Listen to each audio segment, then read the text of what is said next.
deal with India is more important to EU at this juncture than needed by India. New Delhi must get a fair deal as its market is expanding along with growth. Author, Anjan Roy. For years, trade talks between India and the European Union had lingered on the periphery.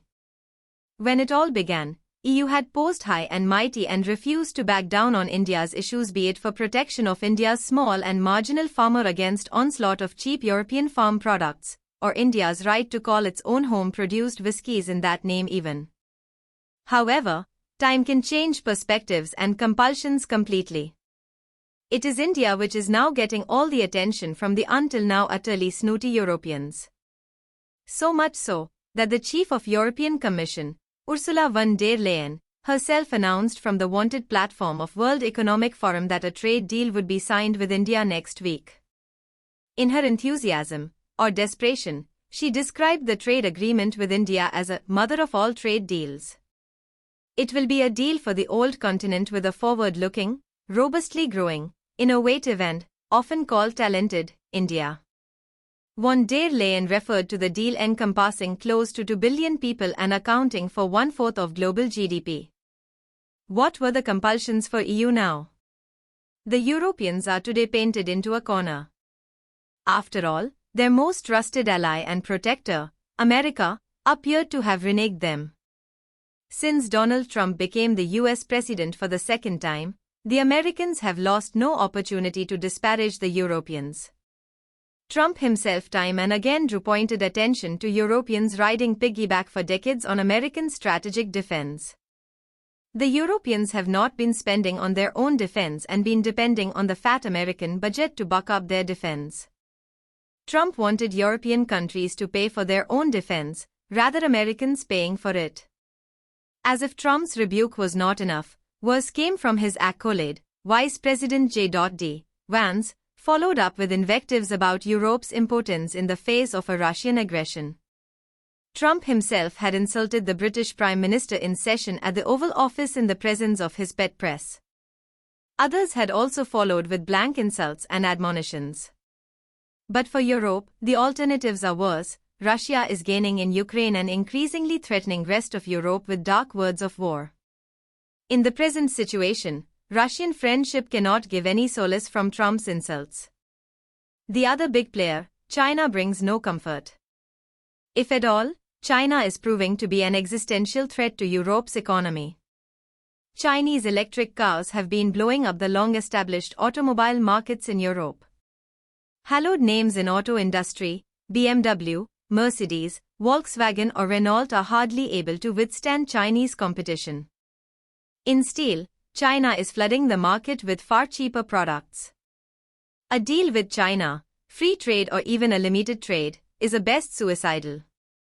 In this situation, India possibly appears a safe bet. Not yet that powerful or big to threaten the Europeans altogether. Yet, this is the only country which has the girth, a big population, a young cohort and growing middle class demanding even better products. India has the lucre of the market. Not surprisingly, an increasing number of economic blocs are seeking trade deal with India. So in the context of the US president's latest salvo, India became an ideal choice. As a counterpoint to Donald Trump's threat to impose another 10% tariff on Europe for backing Denmark and Greenland against America's unilateral grabbing of Greenland, European Commission announced concluding what it described as the mother of all trade deals with India. EU wants to show Trump also deals are made through dialogue not through threats and coercion. EU wants to clinch the deal by January end. This will cover a total of 2 billion people of the two continents taking care of 1/4 of global GDP. When America is bad-mouthing its allies, Europe was seeking to forge collaboration with new growth centers and economic powers of the future.